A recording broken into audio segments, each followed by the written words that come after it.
The library was silent until the retired canine barked and wouldn't stop, staring at a dusty shelf no one had touched in years. What he uncovered behind those forgotten books cracked open a 10-year-old mystery and unearthed a truth buried deep in silence. Here's what happened.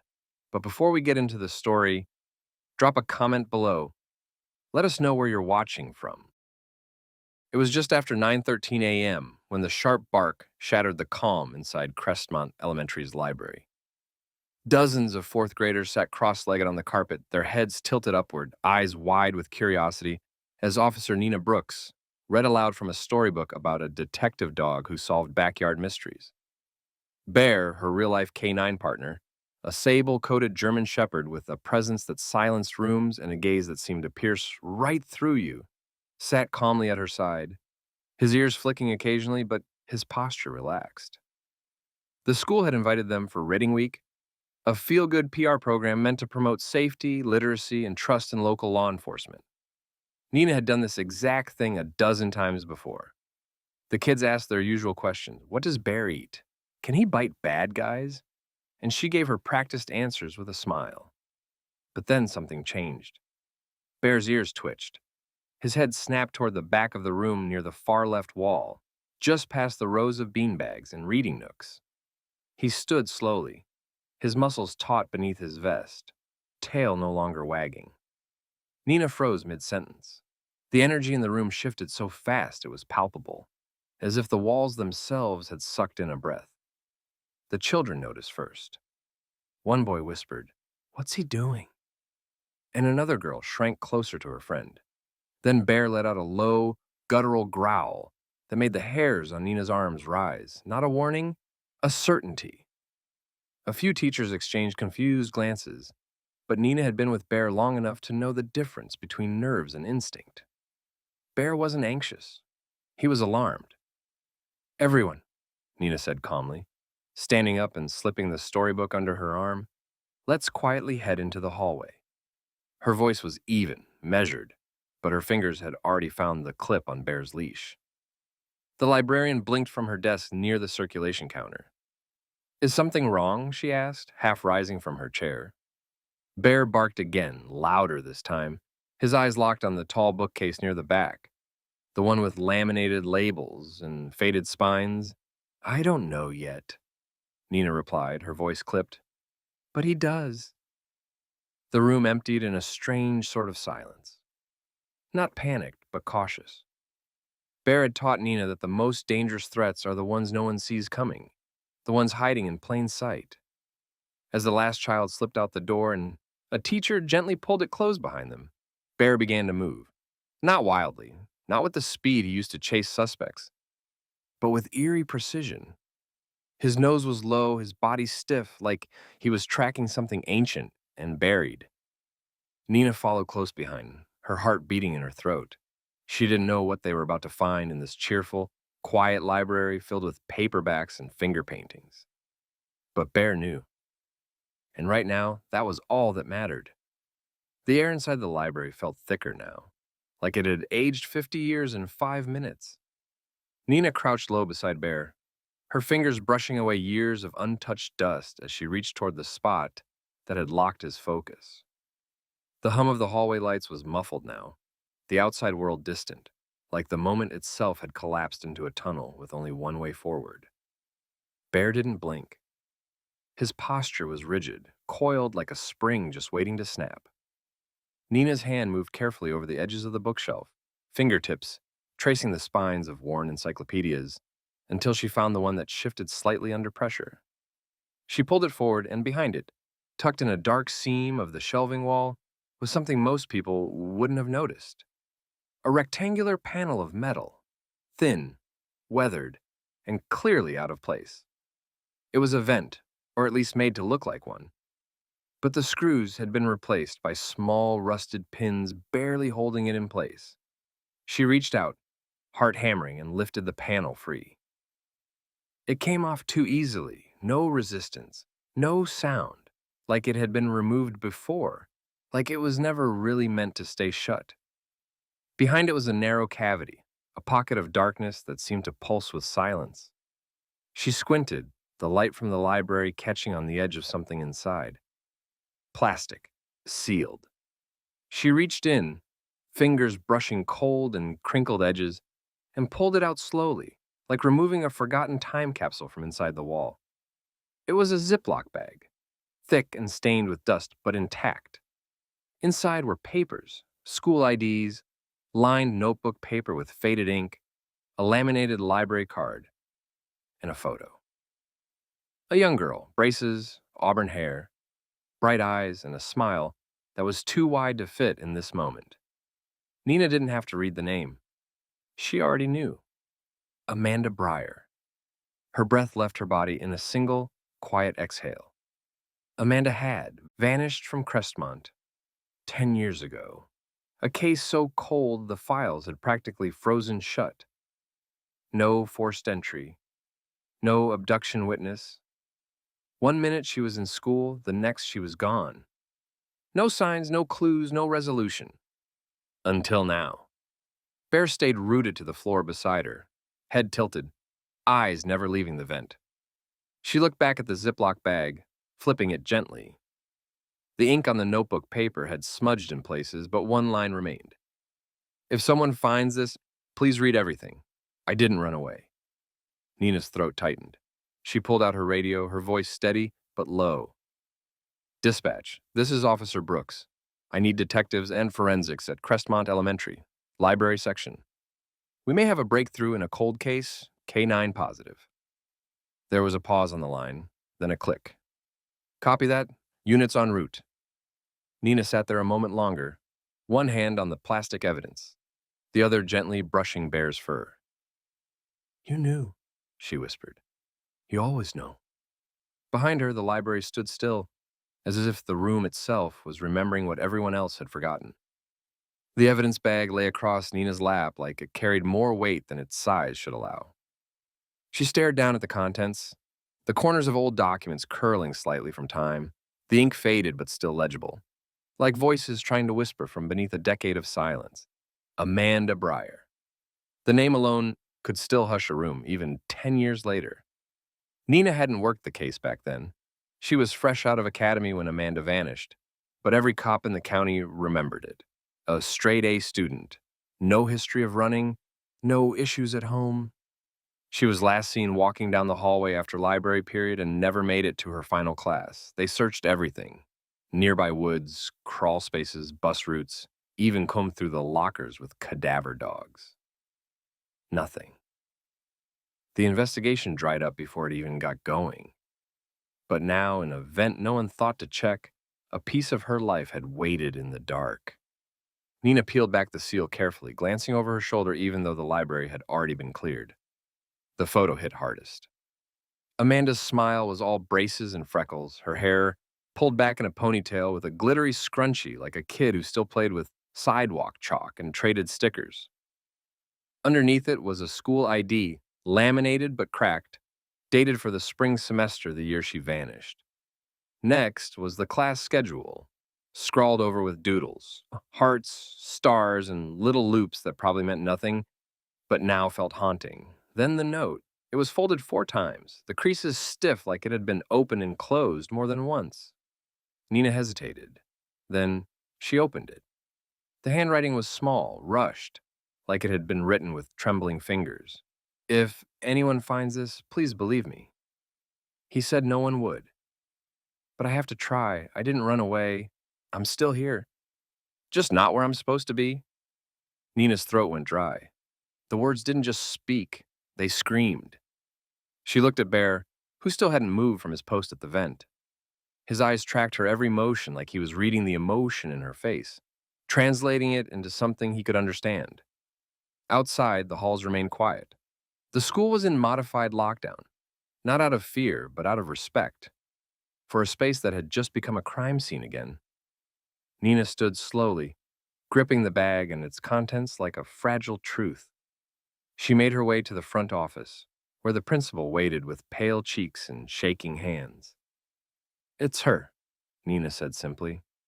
Amanda Breyer. The principal gasped, covering her mouth. A teacher who had been there that day collapsed into a chair, her face ashen. No one spoke for a long time. The past had walked back into their halls and demanded to be seen. Nina glanced back toward the library. Bear still sat by the shelf, eyes forward, posture stiff. He hadn't barked again. He didn't need to. His job wasn't to keep barking. It was to show them what everyone else had missed. And he had. The sound of latex gloves snapping and camera shutters clicking echoed quietly through the library as detectives worked, their low voices layering over one another in a hum of logistics and disbelief. But Nina's attention had already drifted elsewhere, drawn not by noise or instruction, but by Bear, who paced slowly along the back wall, nose twitching, tail rigid. He wasn't done, not even close.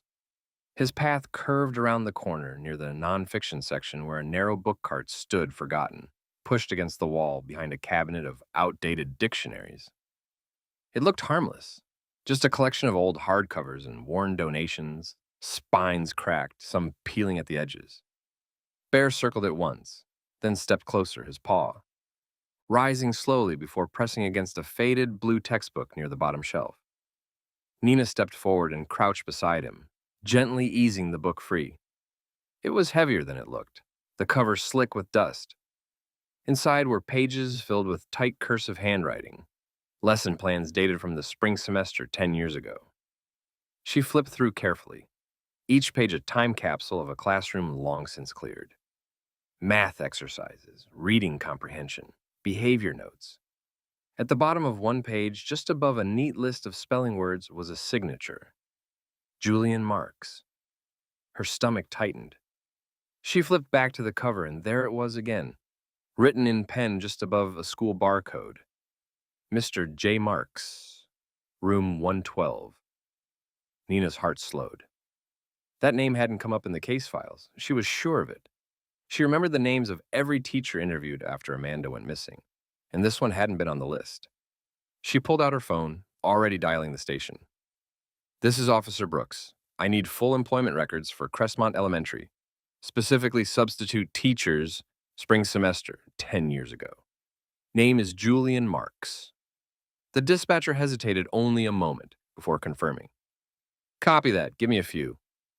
Nina hung up and stared at the book in her hands. Why hadn't his name surfaced before? A substitute was easy to forget. No contracts, no classroom, just someone passing through. She looked at Bear, who had resumed his low growl, eyes narrowed at the cart like it still held secrets. Nina crouched again and began flipping through the rest of the books. Most were blank, outdated curricula, but tucked between two encyclopedias was a manila folder, unmarked, dusty, sealed with a rusted paperclip. She opened it slowly. Inside were copies of student seating charts, classroom incident logs, and then her breath caught Amanda's name, circled in red ink. Next to a note, quiet, withdrawn. Keep an eye on her.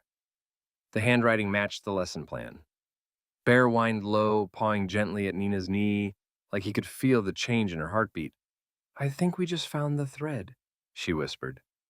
The dispatcher buzzed back seconds later. Julian Marks. Hired March, worked 8 weeks. No red flags, no complaints. Disappeared from the system after June. No forwarding address. Nina stood slowly, the weight of the folder pressing heavy against her chest. No red flags. Until now. The forgotten teacher, buried under a decade of silence, had just become the loudest voice in the room. And Bear had heard him first. The storage unit sat like a forgotten tomb behind a chain-link fence padlocked and half swallowed by ivy. The number on the rusted door, 172, meant nothing to anyone until detectives matched it to a credit card registered under a name Julian Marks had used years after leaving Crestmont. Nina stood at the entrance as the bolt cutters snapped through the lock with a hollow crunch, and the door rolled upward with a groan that sounded too much like regret. Inside, the air was stale, paper, mildew, and something faintly chemical. And the walls were lined with metal shelves, boxes, dozens of them stacked in careful rows. No chaos here. Everything filed, labeled, dated, like he'd been preparing for someone to find it, or no one at all. Nina stepped in first, Bear at her side, his snout twitching as he moved methodically down the aisle. A detective called out, "We've got tapes, cassette, a lot of them." Nina turned toward the corner, where a small plastic bin was pulled open. Each tape had a label, neat handwriting, and black marker. School names, cities, dates. She skimmed until her fingers froze. Crestmont, March. Her chest tightened. That was the week Amanda disappeared. She pulled the tape gently from the box. The label smudged at the corner, but still legible. A technician on site set up an old portable player, the kind they hadn't used in years, the kind that now felt sacred. The tape slid in, and the player clicked to life. The sound was faint at first, static, a shuffle, then footsteps, and then a voice. Young, uneven. A girl. "Mr. Marks says I can't tell anyone. He says no one will believe me."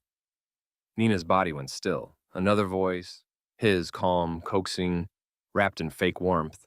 "You're special, Amanda. You don't want to ruin something special, do you?" Nina turned away. Her hands shook before she could stop them. She didn't hear the rest. She stepped out of the storage unit into the gray daylight, the buzz of traffic distant, unimportant. Bear followed immediately, brushing her side with his shoulder. She crouched beside him, burying her face into the soft fur behind his ears, trying to breathe through the rage pushing into her chest like a rising tide. She had seen a lot over the years, but hearing it, the sound of a child trapped between fear and obedience, trying to speak a truth that the world had refused to hear, was something else entirely. Bear leaned into her, quiet and still.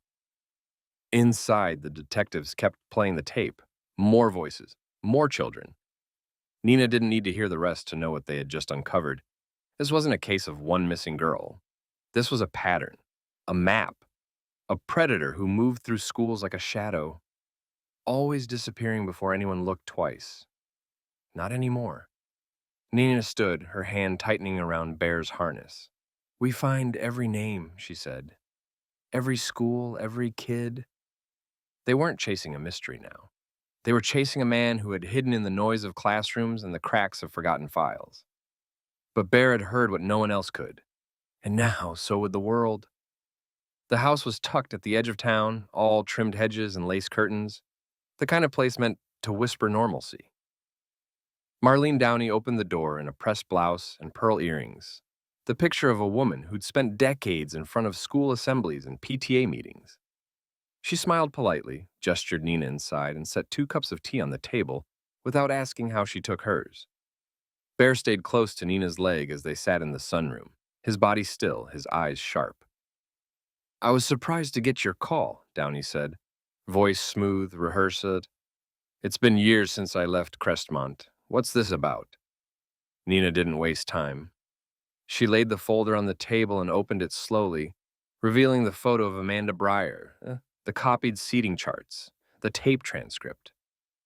"We're reopening Amanda's case," she said evenly. "New evidence surfaced. You were principal at the time." Downey's fingers twitched, but she kept her voice steady. "Yes, of course. A terrible tragedy. So much speculation back then. No real leads. I remember we did everything we could." Nina raised an eyebrow. "We found notes, internal reports, filed complaints from students about Julian Marks." Downey blinked, then sipped her tea. "I remember concerns, but nothing serious. Children get confused, especially when it comes to temporary staff. They exaggerate, don't they?" Bear let out a low growl, barely audible, but unmistakable. Nina didn't stop him. She leaned forward slightly, her voice cold. 3 students reported inappropriate comments. One said he followed her to the parking lot. Those aren't exaggerations. Those are warnings.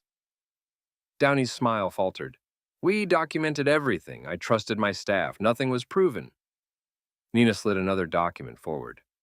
"Because you never escalated them. You marked them all as misunderstandings. You never called parents. Never contacted law enforcement. You let him keep teaching." The room went still. For a long moment, Downey didn't speak. Her hands curled around the teacup like it might steady her. "I thought," she began, her voice soft now, thinner. "I thought I was protecting the school. We had enough bad press. One accusation. It could ruin a career. I didn't know." Nina's eyes didn't waver. But Bear did. Downey looked down at the dog beside Nina, whose growl had softened into a low whine, as if even he could feel the weight of her failure pressing into the room. "You think I let him get away with something?" Downey asked, her voice catching, the edges of her perfect image beginning to fray. Nina didn't answer. She didn't have to. Bear had already spoken. Nina stood, gathering the folder. "This isn't about what you thought you were protecting. It's about who you didn't. Girl disappeared on your watch, and we just found out she wasn't the only one." As she turned to leave, Downey reached out, but Nina was already walking toward the door. Bear followed, pausing only once to glance back at the woman frozen in her chair. Sometimes the loudest confession comes from the silence that lingers after the truth is finally spoken. The match came in just after midnight, clear, undeniable, and impossible to ignore. Fingerprints lifted from the back of the vent in the Crestmont Library aligned perfectly with the partials pulled from a journal inside the storage unit. Julian Marks wasn't just a suspect anymore. He was the link, the thread, the quiet shadow they had failed to chase 10 years ago. But he hadn't vanished. Not really. He had just changed names. New ID, new city, new life.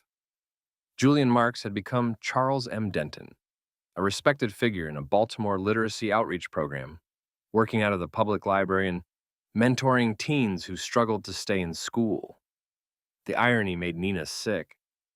She sat in a narrow office at the precinct, the evidence file thick beside her, the warrant already being signed by the judge on call. Bear lay at her feet, eyes open, chest rising slow and steady like he was waiting for her to say the word. At 5:03 a.m., the team rolled out. No sirens, no announcement, just quiet justice loading into black SUVs. Nina rode in the passenger seat, Bear beside her, his vest snug, his demeanor focused. The Baltimore Library sat on a corner that looked too clean to hold something so dark. Inside, fluorescent lights buzzed softly over tidy rows of books and worn armchairs. A poetry workshop was in progress. Marks, or Denton as they knew him here, stood in front of a small group of teens, gesturing to a whiteboard filled with quotes about hope and voice. The moment Nina stepped in, she saw it. The same posture, the same flat smile, the same hands that had once handed out math worksheets and lied to a girl who never came home. He glanced up, mildly curious. Then Bear stepped through the door and barked, loud, unapologetic, like the sound had been waiting 10 years to be released. Marks froze mid-sentence, chalk slipping from his hand. His face drained in real time, like the lie had just begun to realize it couldn't breathe anymore.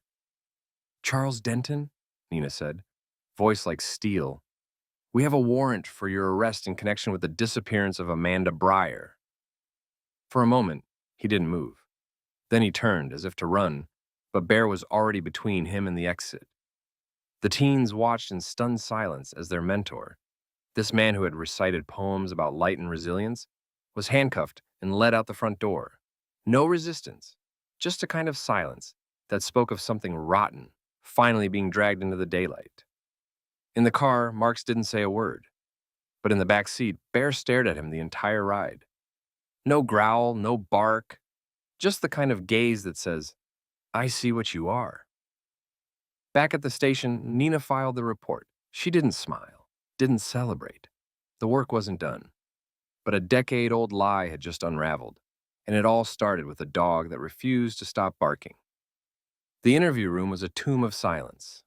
Julian Marks sat with his hands folded neatly in front of him, eyes downcast, unmoved by the weight of the charges now stacked against him. He hadn't spoken since his arrest. No denials, no admissions, just an eerie calm, like he'd rehearsed this moment in his mind and was now simply waiting for it to pass. But the silence didn't protect him anymore. His past had already begun to speak. While he said nothing, his storage unit had become a floodgate. Detectives combing through the boxes labeled with school names and cities had stumbled on one marked simply personal.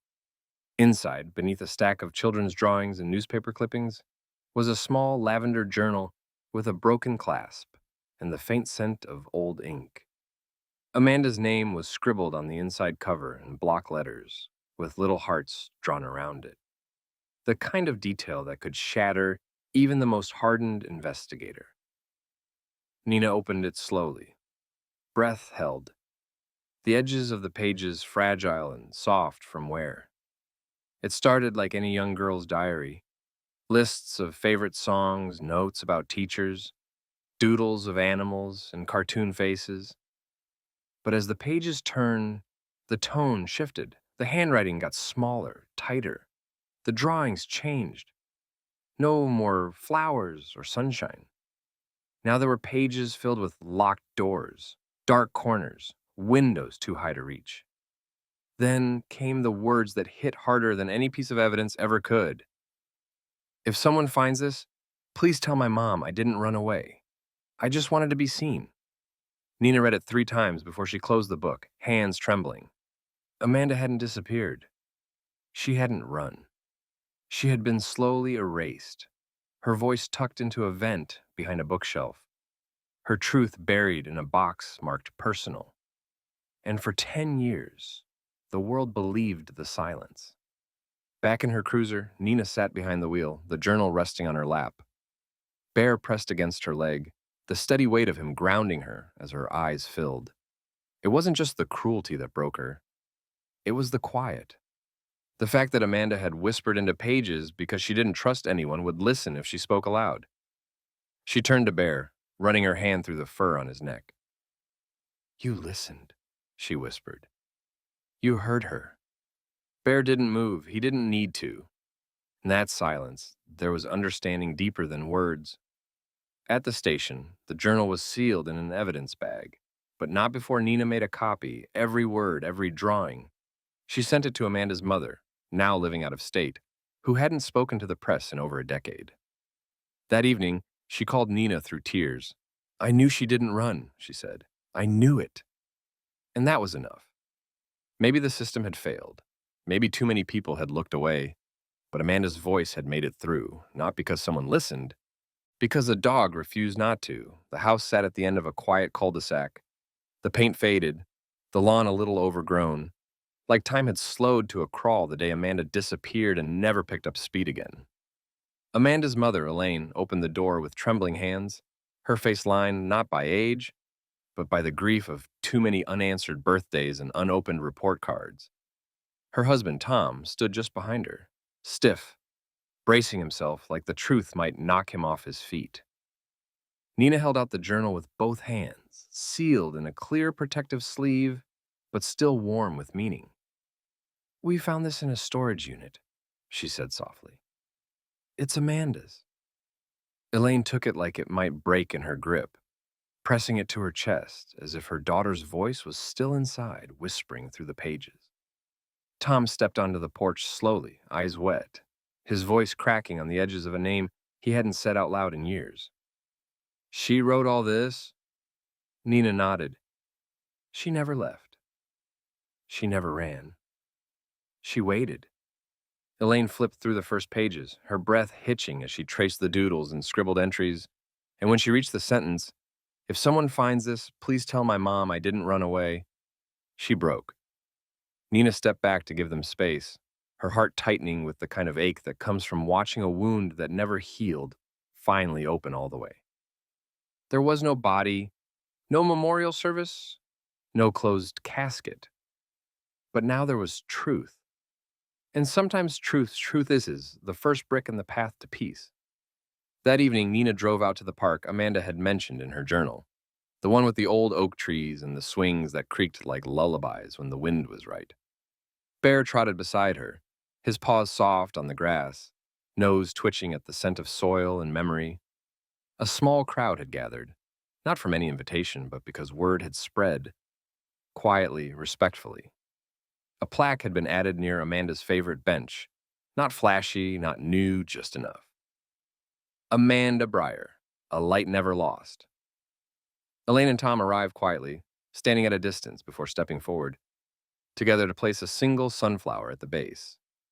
Nina watched as Bear sat beneath the nearest tree, his gaze calm, as if he understood exactly where they were and why it mattered. The wind picked up slightly, rustling the branches overhead, and for a moment, the park didn't feel empty, it felt held. As the sun dipped behind the horizon, Nina crouched beside Bear, running her fingers through his fur. "You found her," she whispered. "Not in the way we wanted, but in the way we needed." Bear didn't move, just leaned into her palm, his presence a quiet reminder that sometimes justice isn't loud. Sometimes it's a letter finally delivered, a name finally spoken, and a child finally believed. And in that stillness, Amanda came home. The library at Crestmont Elementary smelled of fresh paint and new beginnings. The walls had been redone, the carpets replaced, and the shelves reorganized with bright-colored bins and laminated genre signs.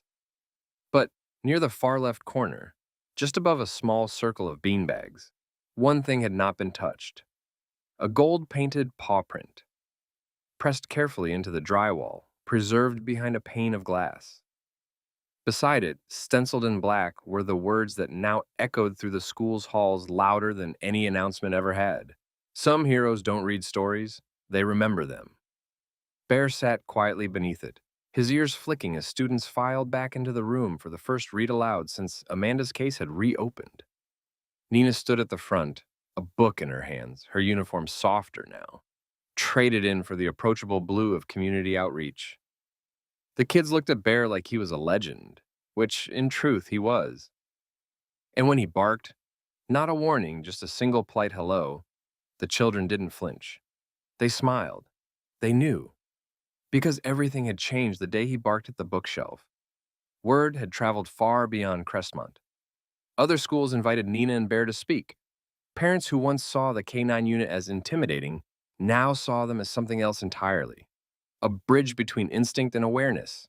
A signal that even in silence, danger could be sensed and stopped. The local news aired a segment titled "The Dog Who Didn't Forget." And for once, the comments weren't about controversy or complaint. They were thank yous. Letters came in from teachers, counselors, even former students who remembered Amanda, but had been too young to understand the depth of what had happened. One note, written in shaky third-grade handwriting, said, "I feel safer because Bear can smell what's wrong, even if I can't say it." Nina read that one twice, framed it in her office. At the end of each school visit, Nina told Amanda's story, not with the grim finality of tragedy, but with the quiet power of truth reclaimed. She spoke of the journal found in the vent, of the recordings, of the girl who had tried to be heard in the only way she knew how. And then she'd kneel beside Bear and say, "But he listened when no one else did." Bear never reacted with fanfare. He didn't pose for the cameras. He simply lay at the feet of the next child, ears perked, watching. Always watching. Because the work wasn't over. Not really, not in a world where quiet pain still hid behind polite smiles, where warnings came in whispers and too many people were too busy to hear them. One afternoon, Nina sat with Bear beneath the oak tree in Amanda's park, the sun dipping low and the plaque glinting gently in the light. "You changed everything," she said softly, her fingers brushing his fur. Bear tilted his head like he understood. Maybe he did. Because some stories aren't found in books. They're buried in the silence, waiting for a nose that won't stop searching and a heart that never forgets.